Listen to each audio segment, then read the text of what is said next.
Garda Revolusi Islam Iran, saudara, mengumumkan peluncuran serangan rudal ke Israel sebagai pembalasan atas kematian Ali Larijani, mantan Sekretaris Dewan Keamanan Nasional Agung Iran.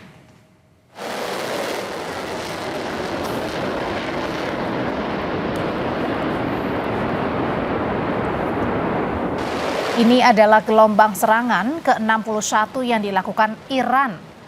Selain Tel Aviv, serangan dilaporkan menyasar Haifa, Beersheva, dan Gurun Negev. Media setempat melaporkan kerusakan pada stasiun kereta api Seidor di Tel Aviv dan pemadaman listrik di beberapa area.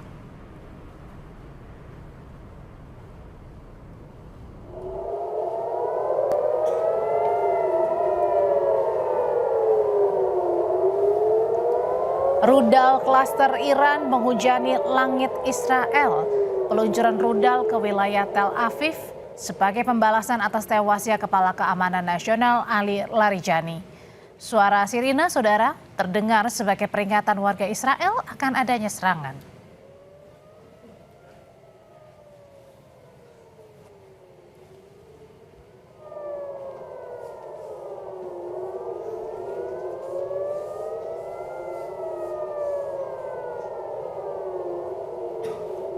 Suara sirine di Tel Aviv terus berbunyi saat rudal-rudal Iran memasuki wilayah udara Israel.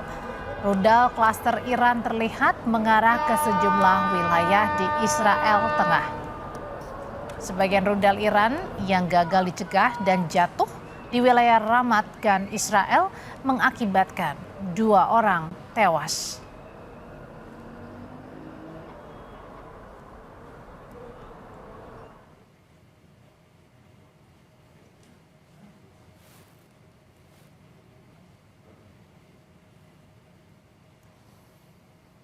IDF atau Israel Defense Forces merilis rekaman serangan target yang diduga milik Hizbullah di Lebanon pada hari Selasa waktu setempat. Rekaman itu menunjukkan asap membumbung dari lokasi terdampak ketika serangan menghantam kendaraan militer dan infrastruktur yang disebut milik Hizbullah ini.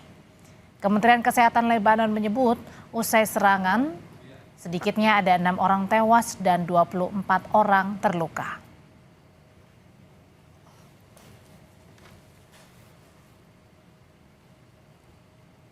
Saudara, kematian Ali Larijani, Sekretaris Dewan Keamanan Nasional tertinggi Iran, menambah daftar pahit struktur keamanan Iran di tengah konflik dengan Amerika Serikat dan Israel. Ali Larijani dikenal sebagai sosok pejabat Iran yang sangat keras mengecam Amerika Serikat. Sekretariat Dewan Keamanan Nasional tertinggi Iran telah mengkonfirmasi kematian sekretarisnya Ali Larijani pada Selasa waktu setempat usai serangan udara Israel. Larijani adalah tokoh politik paling menonjol di Iran yang juga pernah menjabat sebagai penasihat pemimpin tertinggi serta ketua parlemen dari 2008 hingga 2020. Sebelumnya Perdana Menteri Israel Benjamin Netanyahu telah lebih dulu mengkonfirmasi kematian Ali Larijani melalui video yang dirilis pada Selasa waktu setempat. Netanyahu menekankan bahwa Tel Aviv terus berkoordinasi dengan Washington dalam tiap serangan yang menewaskan Sekretaris Dewan Keamanan Nasional tertinggi Iran itu. הבוקר חיסלנו את עלי לאריג'אני. עלי לאריג'אני זה הבוס של משמרות המהפכה, שזה חבורת הגנגסטרים שמנהלת בפועל את איראן. אנחנו חיסלנו לצידו גם את מפקד הבסיס, זה העוזרים של הגנגסטרים, שהם מפיצים טרור ברחובות טהרן וערים אחרות של איראן נגד האוכלוסייה. גם שם אנחנו פועלים מהאוויר עם מטוסים של חיל האוויר, עם כטב"מים, וגם שם פועלים. אנחנו מערערים את המשטר הזה, בתקווה לתת לעם האיראני הזדמנות לסלק אותו. זה לא יקרה בפעם אחת, זה לא יקרה בקלות, אבל אם נתמיד בזה, אנחנו ניתן להם הזדמנות שהם יוכלו לקחת את גורלם בידיהם. Sekretariat Dewan Keamanan Nasional tertinggi Iran menyatakan Ali Larijani mengabdikan hidupnya untuk kemajuan Iran dan revolusi Islam serta meraih kehormatan sebagai martir bersama para pemimpin yang telah berpulang. IDF sebelumnya menyebut Larijani tewas bersama komandan pasukan basis Gholam Reza Soleimani dalam serangan udara di ibu kota Teheran. Tim Liputan Kompas TV. Ali Larijani baru saja ikut bergabung dalam aksi unjuk rasa besar untuk Hari Quds. Dirinya berjalan bersama ribuan warga Iran di tengah serangan Amerika Serikat dan Israel. مشکلش اینه که عقلش نمیرسه که ملت ایران ملت رشیدن ملت قوی هم. ملت با اراده هم. هرچی اون فشار بیاره اراده ملت قوی تر میشه رژیم صهیونیستی دوباره حمله کرده تو مسیر دور ترسیده این حمله هایی که میکنه از ترسه از استیصاله کسی که قوی باشه وسط تظاهرات بمباران نمیکنه معلومه کم آورده. Lalu bagaimana dengan kekuatan Iran pasca pejabat kunci militer mereka tewas dalam serangan yang digemburkan Israel? Untuk membahasnya, kita akan berbincang dengan Yon Mahmudi, pengamat Timur Tengah Universitas Indonesia. Selamat petang, Pak Yon. Selamat petang, ya terima kasih. Ya, dengan Friska di sini. Mas Yon, kita tahu bahwa Ali Larijani ini tokoh yang luar biasa untuk Iran karena dalam struktur pemerintahan sudah hampir semua posisi ditempati. Dengan meninggalnya, gugurnya Ali Larijani, akan seperti apa dampaknya untuk Iran? Ya, Ali Larijani kan tentu memiliki posisi yang sangat penting ya sebagai Sekretaris Dewan Keamanan dan juga track recordnya ya yang cukup besar dalam dinamika politik maupun juga keamanan di Iran. Jadi bagian dari top leader ya yang ada di Iran. Nah, ini ada sebuah strategi yang hanya dilakukan oleh Israel ya di dalam hal memerangi musuh-musuhnya. Ya. Israel itu kan yang pertama menyasar infrastruktur sipil untuk menciptakan rasa ketakutan ya kepada rakyat yang menjadi musuhnya. Kemudian yang kedua adalah membunuh ya pemimpin-pemimpin negara termasuk juga top leadernya.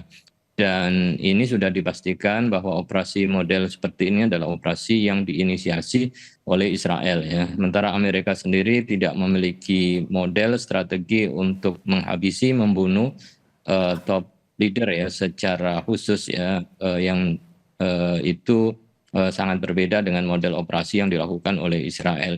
Nah, tentu terbunuhnya top leader ini menunjukkan bahwa ada aspek keamanan ya di Iran sendiri yang agak rapuh karena biar bagaimanapun informasi keberadaan top leader pasti juga ada sumber yang menyampaikan sehingga target sasaran rudal itu bisa tepat.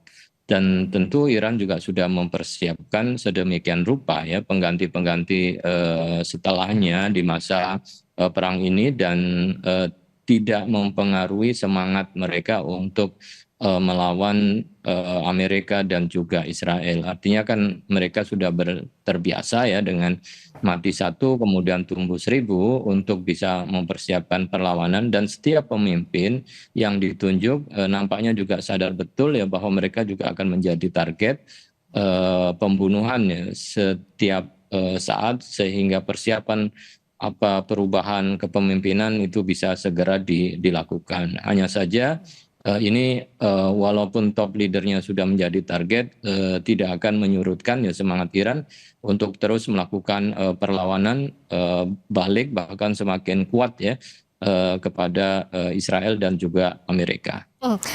Ini juga ditegaskan oleh Menteri Luar Negeri Iran Abbas Araghchi saat mengonfirmasi Ali Larijani meninggal dunia, ditegaskan bahwa Iran tidak akan terpengaruh, akan tetap kuat karena Iran tidak bergantung pada satu tokoh tertentu. Nah, sementara Israel tampaknya jumawa dengan meninggalnya Ali Larijani. Sebenarnya kalau kita baca secara clear peta politik di Iran, apa yang akan terjadi pasca ini dan siapa sosok yang bisa menggantikan Ali Larijani yang merupakan politisi senior di sana? Nah, tentu dengan kondisi yang seperti ini, setiap perubahan tidak segera disampaikan kepada publik ya. Karena biar bagaimanapun Israel dan Amerika berusaha mengincar ya tokoh-tokoh penting yang akan digantikan, yang akan menggantikan ya tokoh-tokoh yang sudah menjadi target mereka. Nah, ini akan menjadi strategi yang tentu untuk menghindari adanya kemungkinan terbunuhnya kembali tokoh-tokoh yang sudah terpilih ya menggantikan posisi Ali Larijani bisa saja untuk beberapa saat tidak disampaikan ke publik, tetapi koordinasi dan juga tongkat kepemimpinan bisa dilakukan secara efektif karena resiko-resiko yang dihadapi oleh Iran ya setiap pemimpin itu akan pasti menjadi target ya sasaran dari Israel.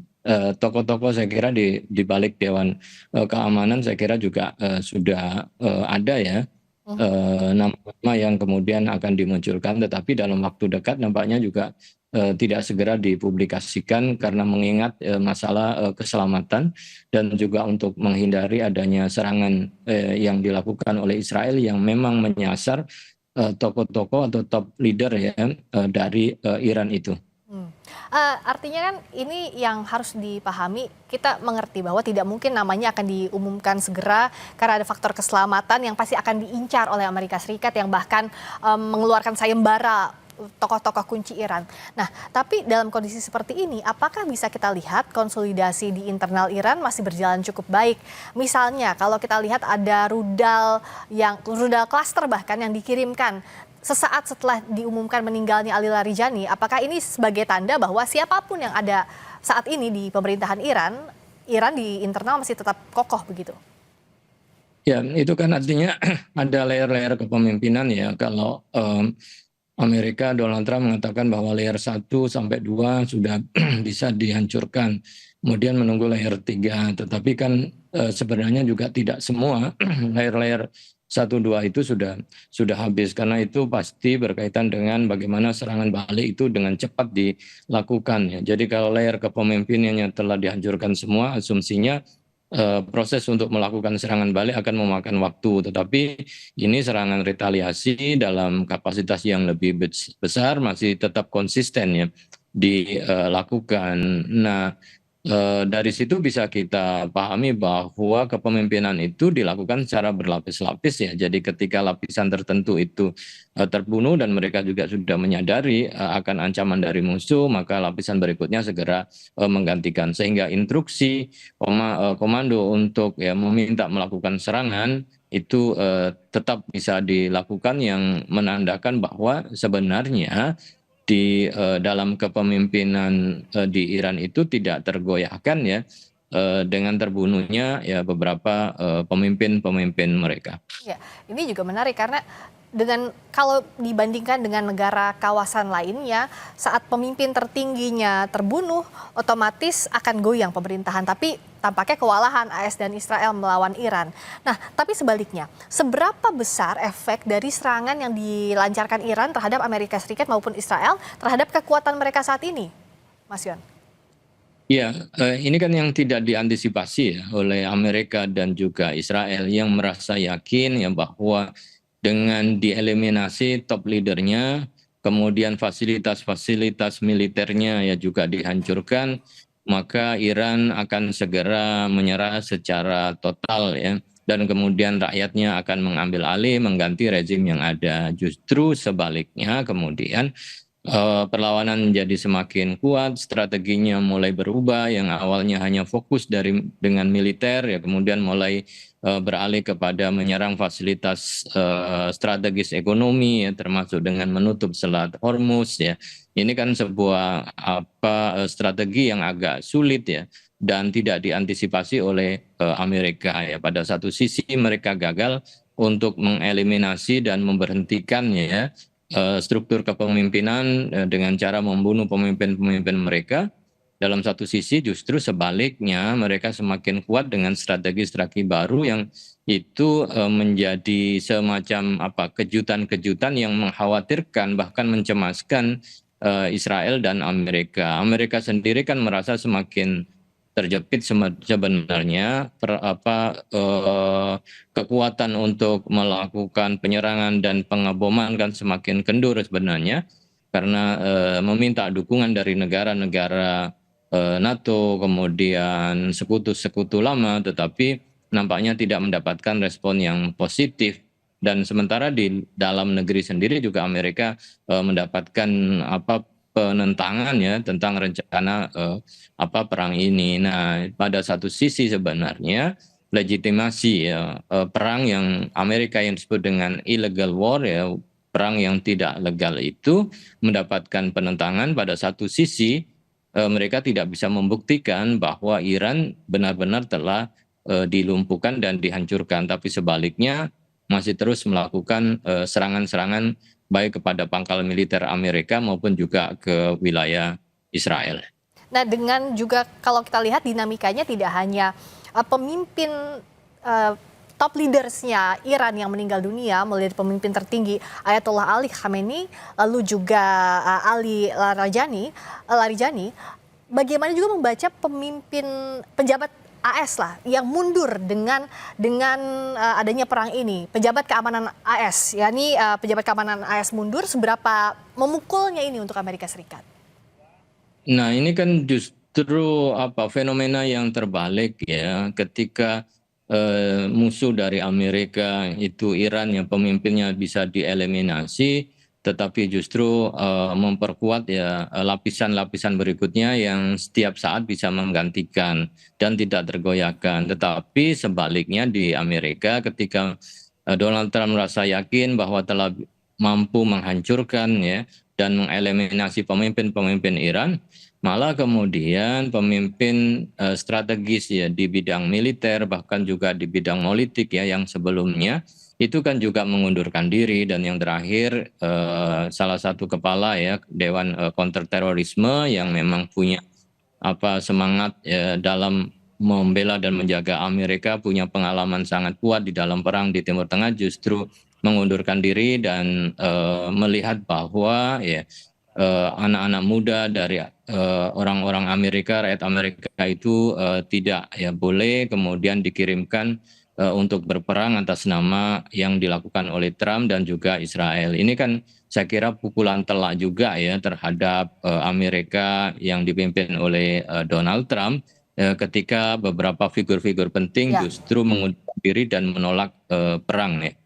Singkat saja terakhir Mas, saya mengutip apa yang disampaikan mantan Direktur Kontraterorisme Amerika Serikat Joe Kent yang mundur ke New York Times, bahwa Iran tidak menimbulkan ancaman langsung bagi negara kita, Amerika Serikat dalam hal ini, dan jelas bahwa kita memulai perang ini karena tekanan dari Israel dan lobi Amerika yang kuat. Apa dampaknya ini terhadap perang yang sedang berlangsung? Apakah akan mengarah ke eskalasi atau justru malah deeskalasi? Nah, ini artinya bahwa mulai timbul ya kesadaran di kalangan elit di Amerika bahwa perang ini adalah bukan untuk Amerika, tetapi lebih dominasi kepentingan oleh Israel, dan Israel memanfaatkan Donald Trump. Nah, strategi-strategi yang dilakukan oleh Israel saya kira akan mendominasi ya perang ini, dan itu bukan berasal dari kebiasaan Amerika di dalam perang, termasuk membunuh pemimpin negara, kemudian mengeliminasi pemimpin-pemimpin yang terlibat dalam negosiasi dan sebagainya. Saya kira kondisi Amerika di dalam semakin rapuh karena pendukungnya semakin berkurang, termasuk juga beberapa pemimpin utamanya juga tidak mendukung perang yang dianggap ilegal ini. Dan apakah tensinya akan semakin memanas pasca ini? Akan kita lihat perkembangannya detik demi detik yang tidak bisa ditebak juga kalau kita melihat dari mulai 28 Februari hingga hari ini. Terima kasih banyak Mas Yon atas ulasannya di Sapa Indonesia Malam. Sama-sama. Assalamualaikum warahmatullahi wabarakatuh. Waalaikumsalam warahmatullahi wabarakatuh.